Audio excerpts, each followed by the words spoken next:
everyone, I am Priyanka Wilson and welcome to GS's course series of Decoding the UPSC Preparation with Macro Topic Detailing. International Relations is an integrated part of the UPSC preparation and the subject is part of both Prelims and Mains examination. The questions on the subject in Prelims comes under the head of Current Affairs, whilst in the Mains examination, the subject finds its mention in General Studies Paper 2. Understanding of the headers mentioned in syllabus becomes important for getting a grip over the horizon of the subject.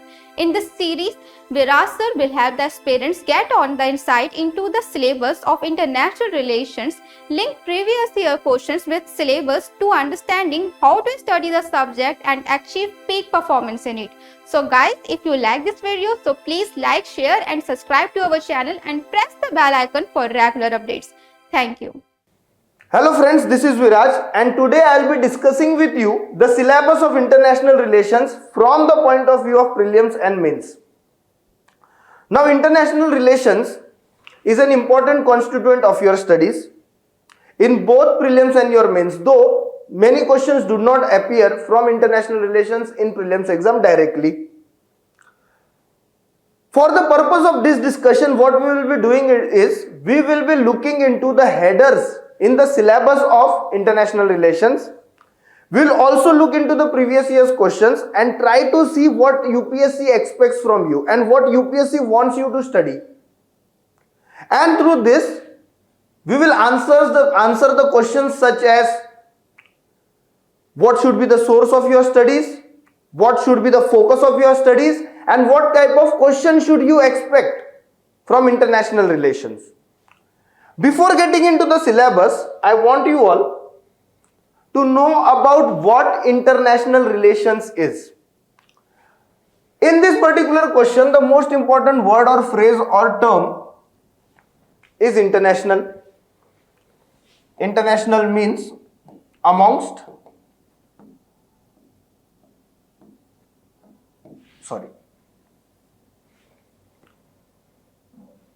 International means amongst, and of course national, that is nations. So till the last century, when this term was coined, international meant relations between the nations, the conduct that nations have with each other. But today, the study and scope of international relations has expanded. It has expanded many folds.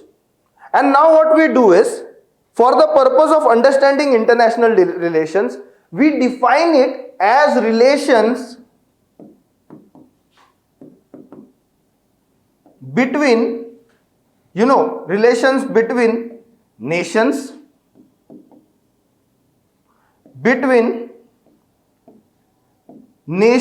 and international organizations, between nations and people around the world, and also between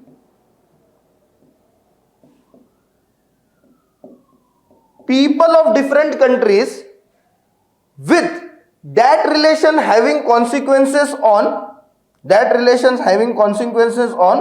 conduct of world order.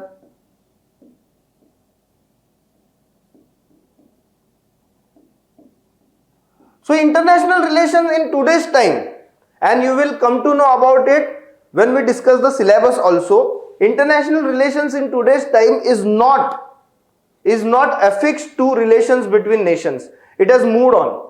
It has moved on to relations between nations and international organizations. In fact, you can also include relations between international organizations themselves. Alright, so international relations now is relations between nations and international organizations, relations between international organizations, relations between nations and other people of other countries, and relations between people of different countries with their influence on international or global order. So this is what international relations is. This is, the simplest definition or explanation of what international relations is, and we have to study that. From the UPSC point when we study it, not from academic point, from UPSC point when we study it, na, all of this, especially in general studies, all of this has to be centered around India. All of this has to be centered around India. So when we study relations between nations, we have to look into how those relations will influence India. First and foremost, we will be studying India's relations with other nations. But if we are studying, suppose United States relations with China, or Russia's relations with China, all right, or Russia's relations with Ukraine, we have to study them. But from general studies point of view, your focus should be on what will India get out of it and how will India be influenced by it. That's it. All right, that is what we have to concentrate. That in a whole is the focus of your study. India in world order. The syllabus though is a bit detailed, not as detailed as the syllabus of your say history or polity. International relations has 4 headers in it. International relations has 4 headers in it, and we will be discussing each of those headers in detail. We will be also looking into the PYQs or previous year's questions from each of these headers. First we will deal with the main syllabus and then we will go to the Prelims syllabus. Prelims syllabus though does not contain much specificity, does not have much in specificity with respect to international relations. Even though we will look into what are the types of questions asked there. So let us look into the main syllabus of international relations. The first thing that we have to study is India and its neighbor, India and its neighborhood. Obviously, we will be looking into India's relations with Pakistan, China. I will discuss each header in detail with you. Don't worry. After that, bilateral, regional and global groupings and agreements involving India and or affecting India's interest. Third, effect of policies and politics of development and of developed and developing countries on India's interest and India's diaspora. And last is important international institutions, agencies, fora, their structure, mandate. All of this, even this particular, even if you look at the 4th header, na, India is not written over there. The name of India is not written over here, but you have to study them. Study international institutes and organizations and agencies with focus on India. Alright, we have to study them with focus on India. Let us go to each header of the syllabus now. The first, India and its neighborhood and relations. Of course, when you study India and its neighborhood,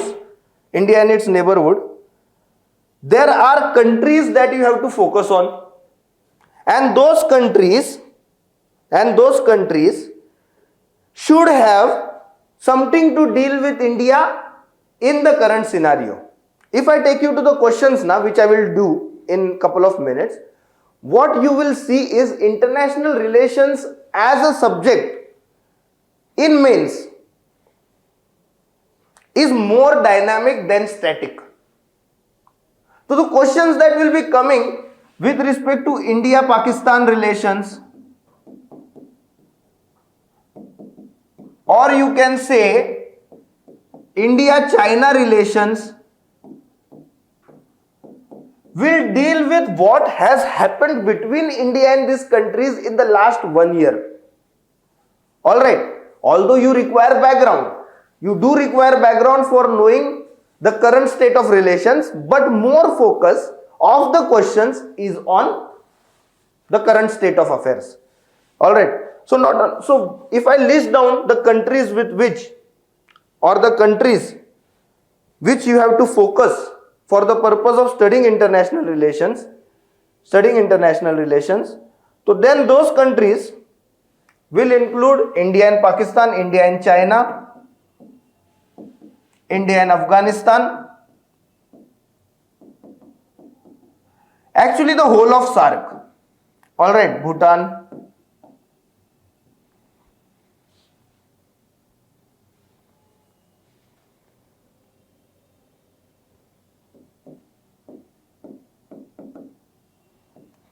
Then we have Sri Lanka, especially after the crisis that Sri Lanka is going through and the way in which India is contributing or helping Sri Lanka get out of it.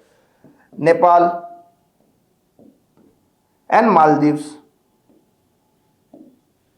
So these are the countries of SAARC. These are India's immediate neighborhood countries.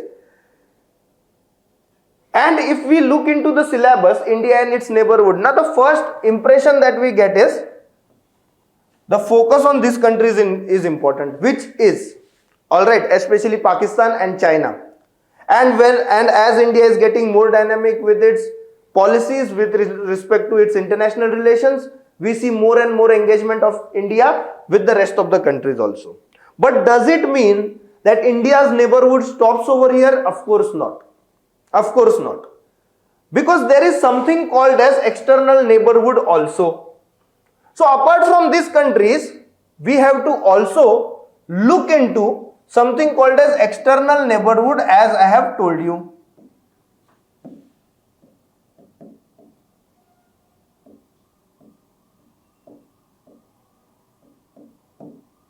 Now what is this external neighborhood?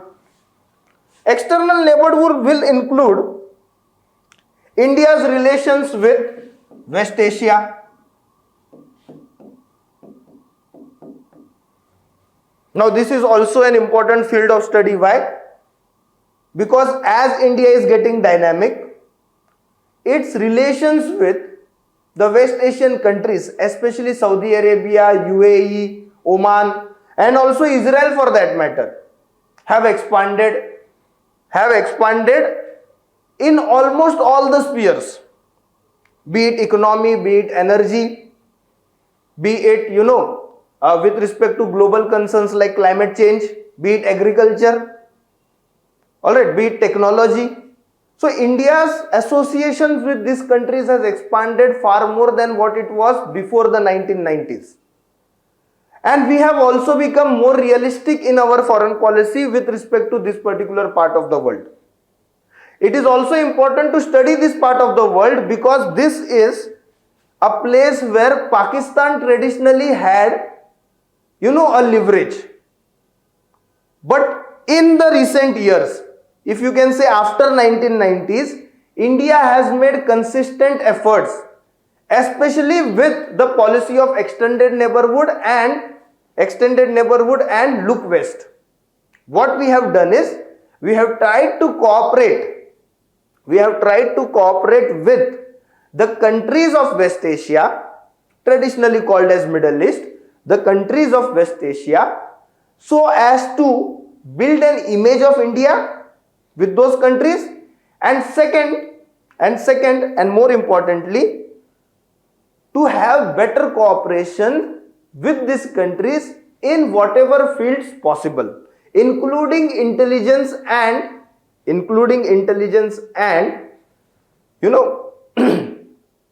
using the forums of these countries to represent India's views with respect to Kashmir. Alright, to express India's views with respect to Kashmir. After West Asia, of course, there is East Asia, another important partner of ours. ASEAN as an organization and individual countries also have been partners of India, and the engagement with them has been growing, especially in the field of technology. What countries can you include in it? Of course, you can include the countries of ASEAN, and after that, of course, you can include the country of Japan, South Korea, Taiwan. So these are the countries that we will have to know with respect to India's increasing footprint in that particular region and how it will help in the future. Then we have Central Asia.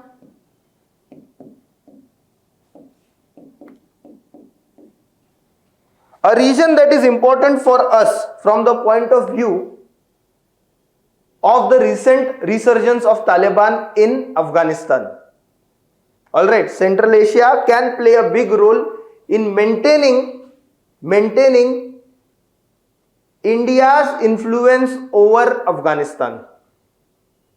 And that is the reason we have we are starting to invest politically and policy wise in Central Asia so much over the last few years. Other reason that this particular part of the world is important to us is hydrocarbons. Central Asia is one of the richest places in the world when it comes to energy resources, and those energy resources will be beneficial for us if we capitalize on the opportunity provided by Central Asian countries in foreign relations to India. Alright, so we have to capitalize on the opportunities that are available to us in international relations for India. Last, we can talk about, in extended neighborhood, the last aspect that we can cover is with respect to the Oceania countries.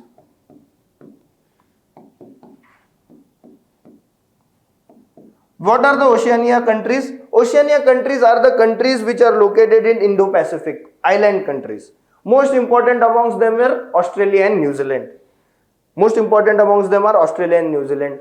Alright, but there are some small islands also. For example, Somali Island. Alright, Solomon Island. For example, Vanuatu.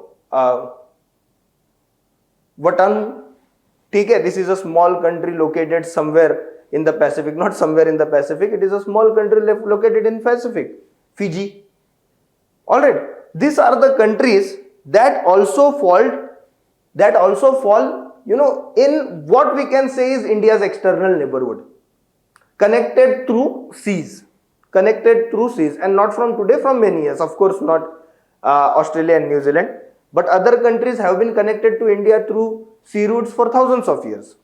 Alright, so we have to look into India's policy towards them also, and the gains that these countries get from India, and how could India utilize its presence in these countries on the global platform.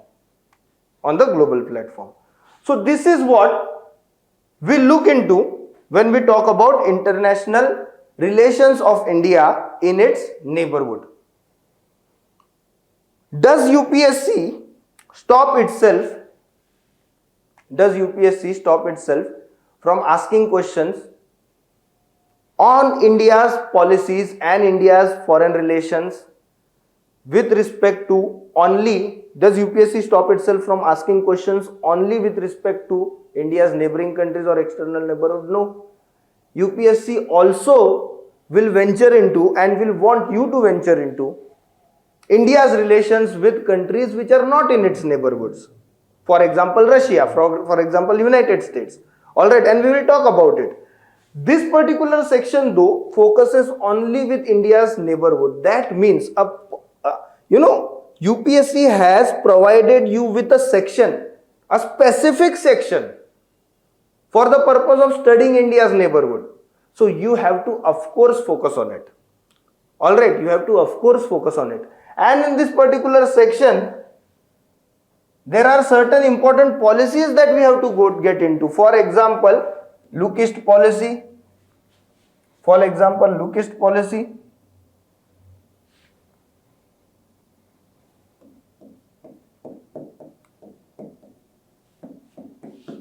Look West policy.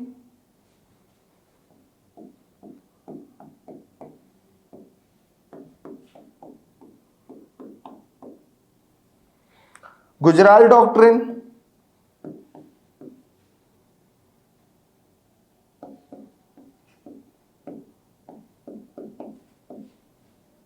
Act East policy.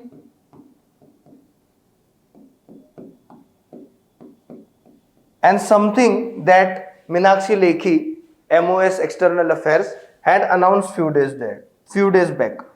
Move East policy. So special emphasis has to be given on these policies.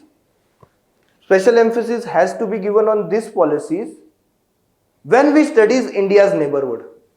Alright, I hope you understand.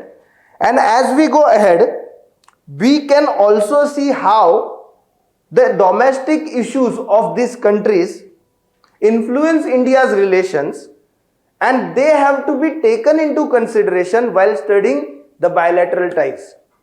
For example, takeover of power in Afghanistan by Taliban. It is a domestic issue of Afghanistan. But does it have the potential of influencing India's relations with Afghanistan? Of course. Of course it has that potential.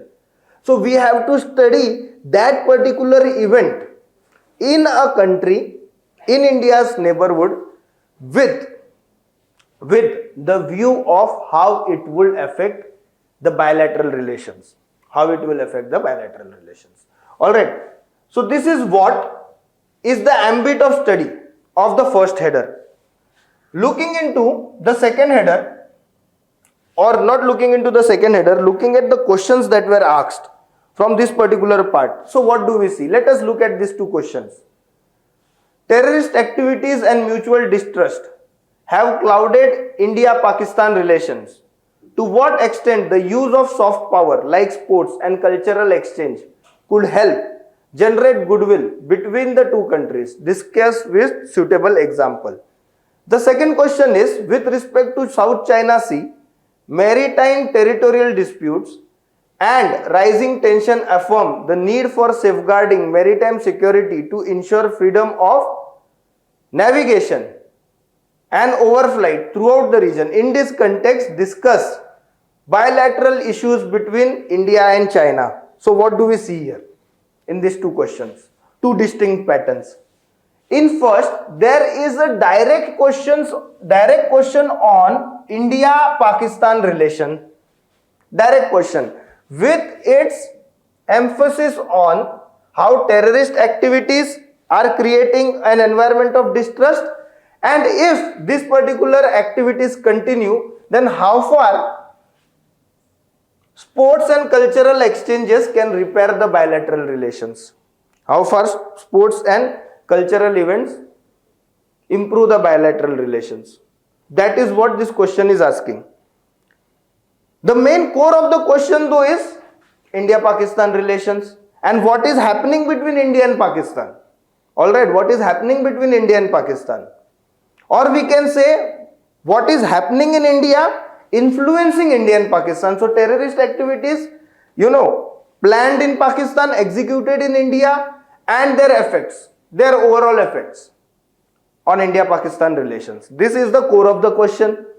Second question though talks about a wide range, and that wide range is the activities in South China Sea in which India is not direct participant most of the time.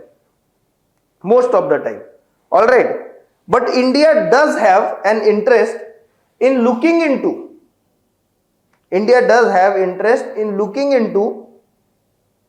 what other countries or how China is dealing with other countries with whom it has maritime disputes.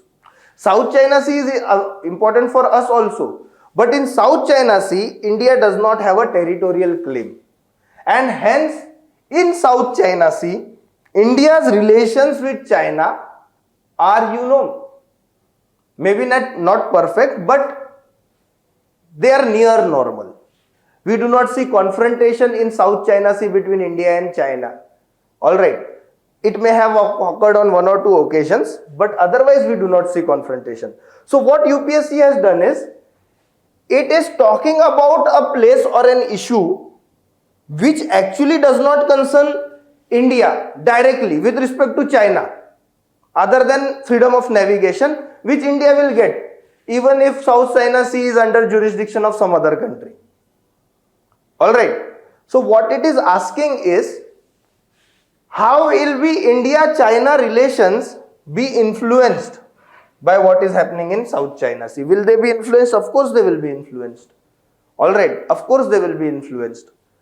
But in this particular question, we have to show how. Alright, we have to show how. So here is a place not related directly to India, but important for India from the point of view of navigation, becoming an issue of contention between China and its neighbor. Alright, between China and its neighbor. But we have to talk about how that particular issue of South China Sea and the way in which the rules of navigation and flight are applied on it or executed over it can impact India-China relations. So what they have done is they have taken an area in which India does not have interest other than navigation and put a question mark on navigation itself and made it a core of answering the issue of India-China relations. Alright, so this is how UPSC could get into it. A country with which India has relations, of course India has relations with almost all the countries in the world. The country with which India has a relation, if it is influenced by a factor, and if that factor can be an issue for India, can be a challenge for India, can become a mode of contention or a bone of contention, not mode of contention, bone of contention between India and that country or India and some other country, then that becomes a question. Alright, then that becomes a question. Hence, look into, while reading newspapers or while reading magazines, look into international relations and issues of international issues in global order from the point of view of how it will impact India. Otherwise, this question should have not been there. This question is asked because UPSC is concerned about your knowledge of something that is primarily an issue of China, but it can also poke India. Alright, moving on to the next header of the syllabus: bilateral, regional and global groupings and agreements involving India and or affecting India's interest. Alright, so over the period of time, as we have seen, groupings have emerged. For example, Quad, for example, AU-KUS, AUKUS, for example, I2U2. Alright, so these are all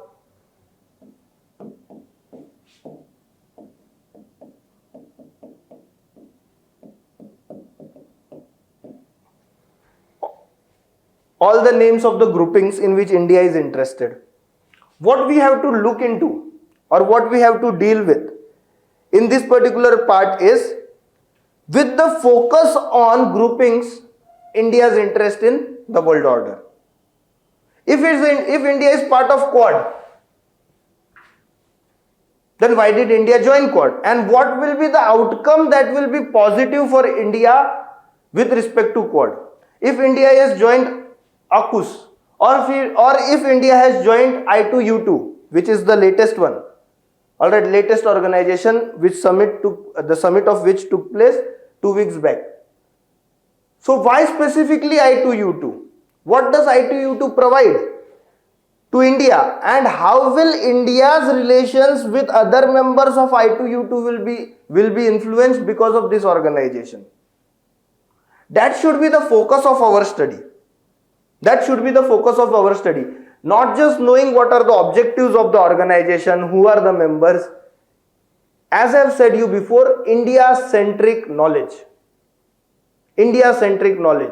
If you know the objectives, get into why are those objectives important to India. Get into if all the objectives are important to India. Get into what does other member want from India. For example, India has joined Quad. The reason India has joined Quad is, to increase economic integration with the members of Quad. Of course, this is the first reason, but the second reason and more important reason, and the reason that is not officially mentioned, is to, contain the influence of China. Contain the influence of China in India's neighborhood. This is what India wants.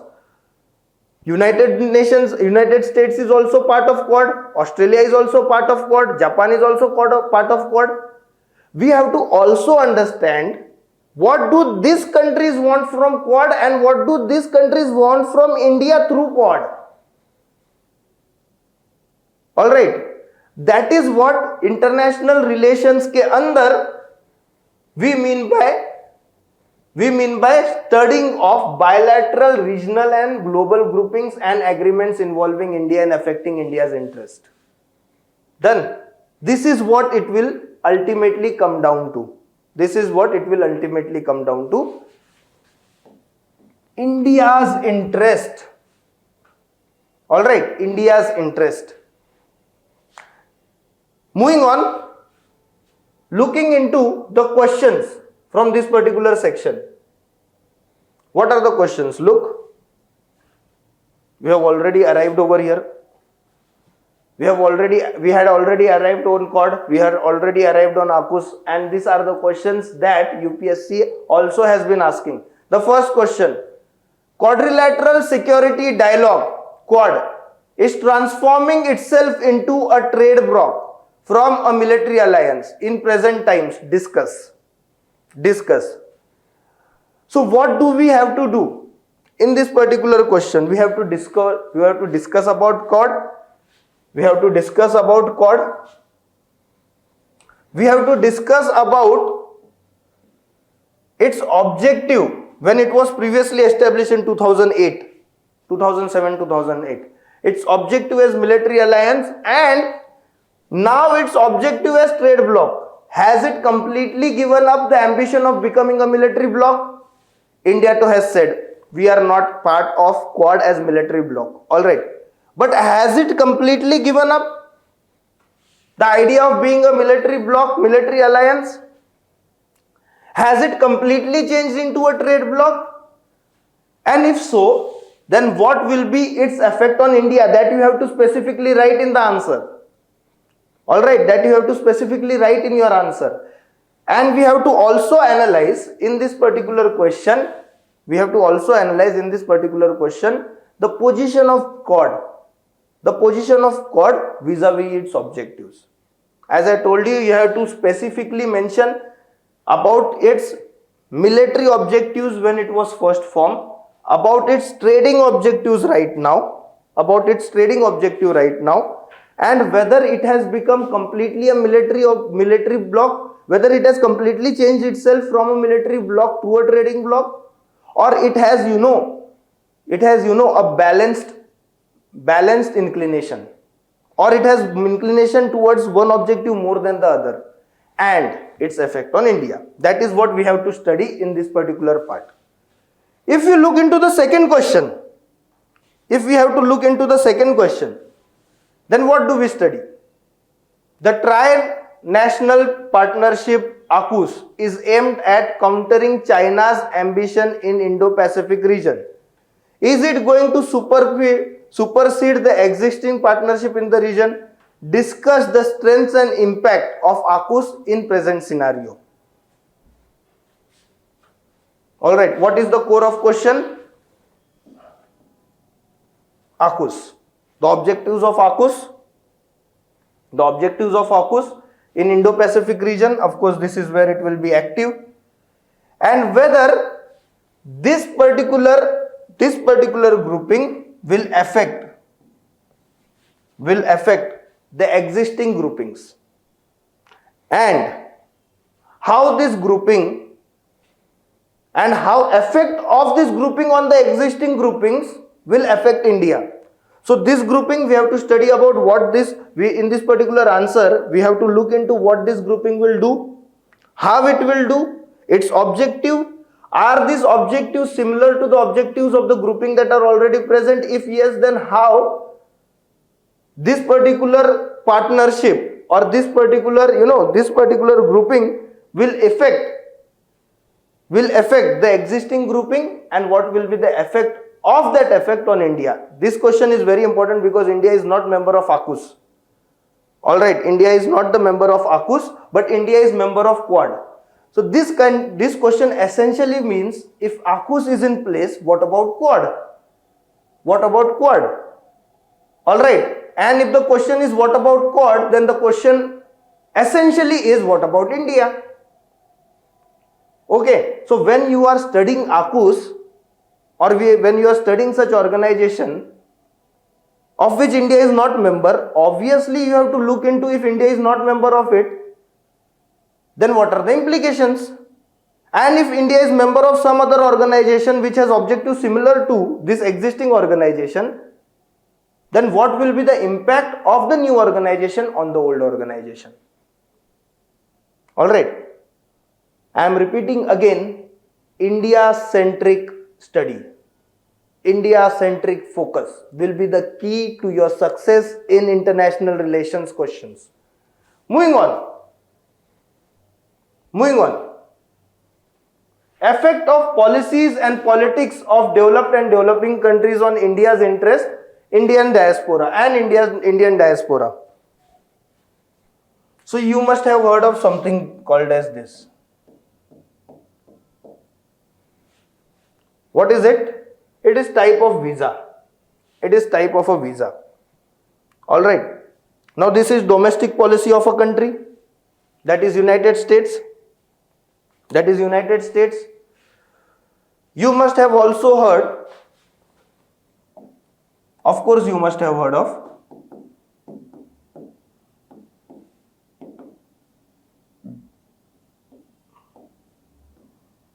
Is India involved in it? No, India is not involved in it. But does it affect India? Of course it affects India. Russia-Ukraine war, or going to war on Ukraine, is a decision taken by Russian government. Alright, it is a decision taken by Russian president. We have nothing to do with it. We have nothing to do with the decision taken by him. But are we impacted by it? Yes, we are impacted by it. So the policies in today's globalized and interdependent world, the policies of one country will affect the policies of another country. Alright. And hence, those policies are to be studied from the point of view of India. Again, from the point of view of India. So if United States is looking into a policy, or is implementing a policy, for example, its visa policy, our focus obviously should be how will it affect Indian engineers who are recipients of such visas. Alright, largest recipients of such visas. If in United States there are if in United States there is a policy which discriminates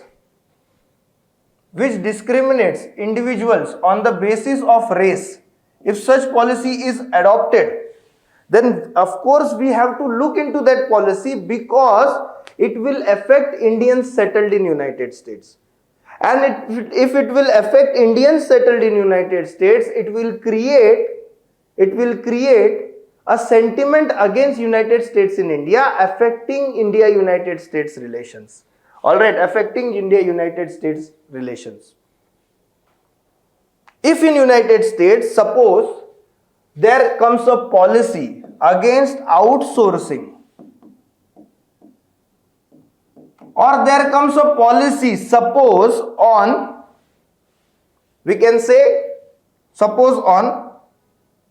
buying products which meet specific environmental standards.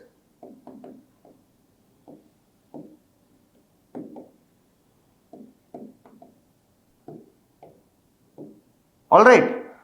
Or for example, if United States changes its import policies with respect to pharmaceuticals,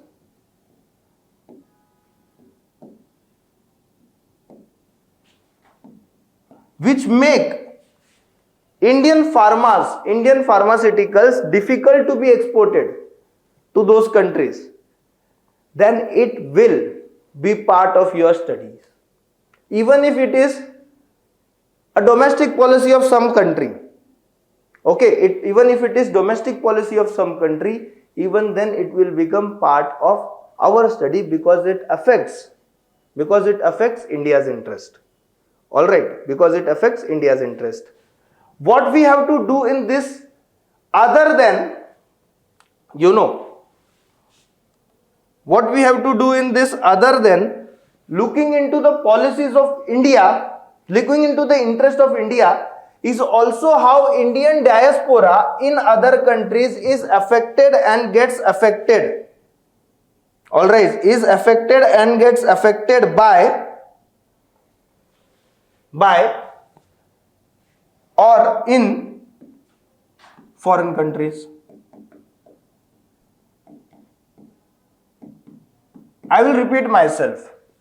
Apart from the first subheader in this particular header, we will also have to look into how India's diaspora is affected and gets affected in the country where they are staying right now. For example, employment policy of UAE or employment policy of Oman is important to India because it affects Indian citizens living in UAE or Oman. Alright, Indian citizens living in UAE or Oman. In the same way, war between India and Ukraine had become important to India because of Indians living in Ukraine or Indians staying in East Europe, to have a generalized view, East Europe. Alright, so the war between Russia and Ukraine had to be studied by us as UPSC aspirants, not from the point of view of whether Putin was right or wrong or whether Zelensky was right or wrong, but from the point of view of how hydrocarbon prices will affect India, how the prices of food grains will affect India and Indians, and also from the point of view of Indian diaspora staying in Ukraine and East Europe. I hope you are getting my point.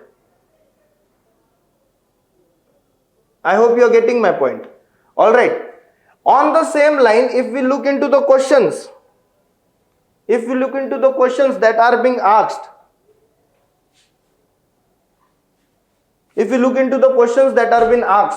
from these particular headers, so what we find, in what ways will the ongoing US-Iran nuclear pact controversy affect national interest of India? Classic question from this header. Alright. The continuity of the question is, how should India respond to the situation? Is India someone that is influencing US or Iran to participate in this discussion? Maybe in some ways, alright, to a certain extent. But basically, the decision to go into the nuclear pact is of US and Iran. We cannot force them.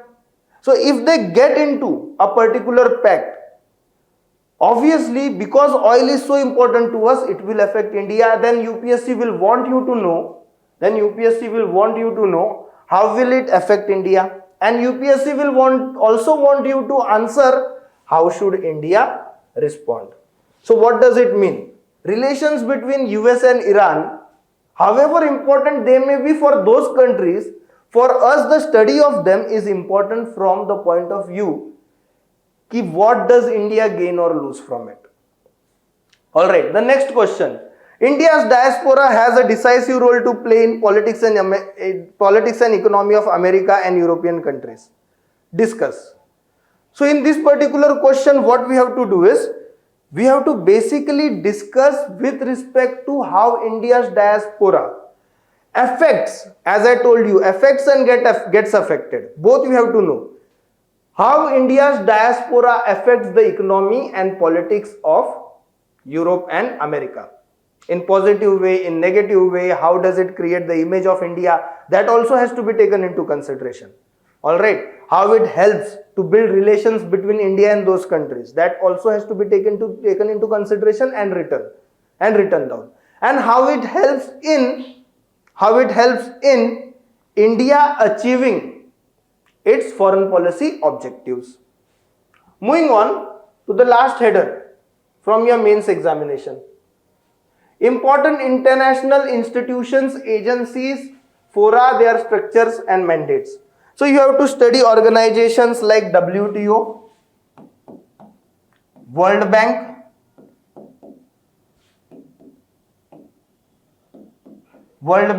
then you have IMF, SARC,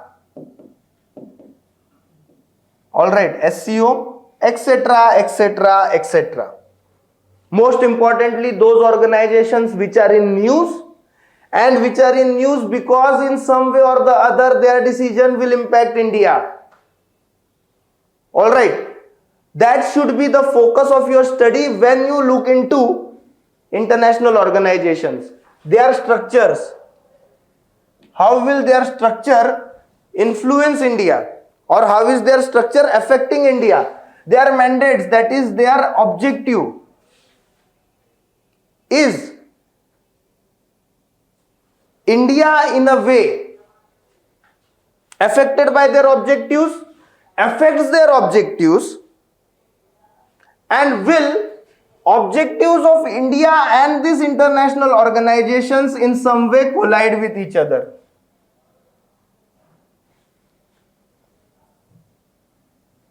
This is what you need to focus when you study international relations. Don't go for rogue reading of these subjects, rogue reading of these particular organizations. There are many organizations. Our focus has to be on those who are important from India and important from the point of view of international relations and current affairs. Especially those international relations and current affairs that have direct impact on and in India's policies. If we look into the questions, critically examine aims and objectives of SCO. What importance does it hold for India? The same thing that I was talking about 2 minutes back.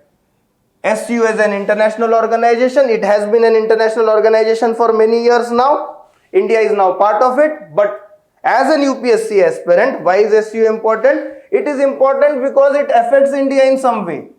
In what way? That is the subject matter of study for a UPSC aspirant. Alright, that is the subject matter of study.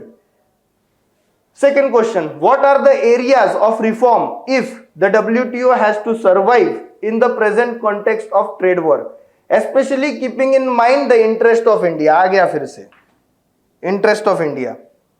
So trade war is something that are going on for the past few years. They have affected India.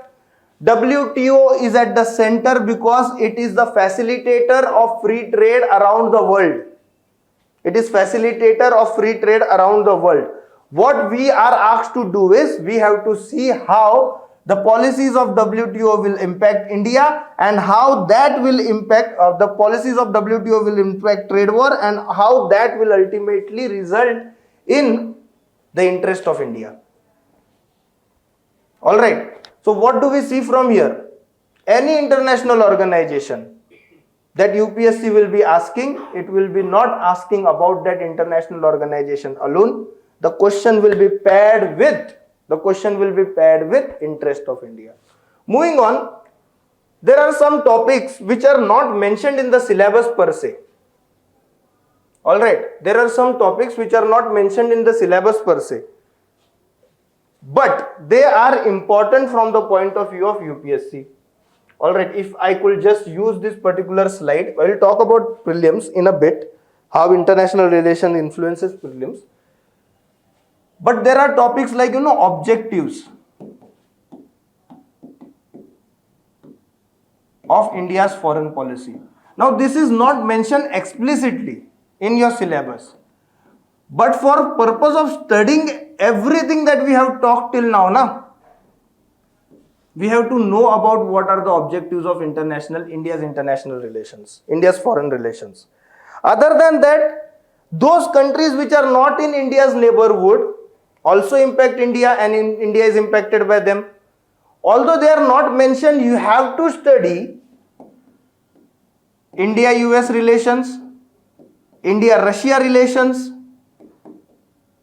India-Europe relations, I will not be specifying each country and each region for you, but what I mean to say is, even if a country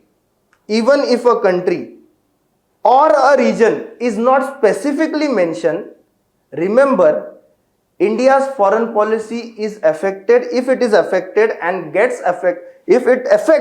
affected by that region or country. It is the subject matter of your studies.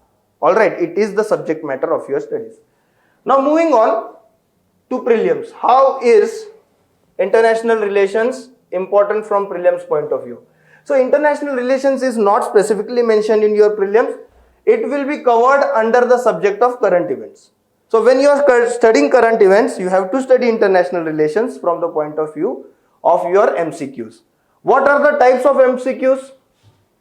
The types of MCQs that have been till now asked, if you can say under the header of IR, then those focus on a particular organization. So international relations वैसे can be asked from the point of view of geography also, from the point of view of economy also, but I leave it to the faculties of respective subjects. Alright, it will be infringement in their sphere if I go there. What we will be doing is, we will be only looking into how UPSC brings in international relations in prelims through current affairs. And focus of this is the international agencies or the international bodies. For example, in this particular question, the focus has been on United Nations Convention Against Corruption, United Nations Convention Against Transnational Organized Crimes, and United Nations Office on Drugs and Crimes. What has UPSC done in this question? It has taken up 3 organizations and it has asked you whether you know their objectives or not. Alright, and obviously UPSC has not come up with this organization out of thin air. It has asked this question in that particular year only and only because those particular organizations in that particular years were in news. Alright, to continue this discussion now, let us take one more example. Recently, India has signed a deal known as National Action Plan for Prioritization and Implementation of Cooperation Areas in the Nuclear Field. With which of the following countries? This is another type of question that will come up. Here, bilateral relations between India and a country with which this deal has been signed is the focal point, is the core of the question. Please remember, India's bilateral relations from analytical point of view is important for means, but what India signs in terms of treaties and agreements is important from the point of facts for the purpose of your MCQs in prelims examination. So this is another area of focus, that is bilateral relations, even multilateral relations for that matter, in which India is an important component or a member.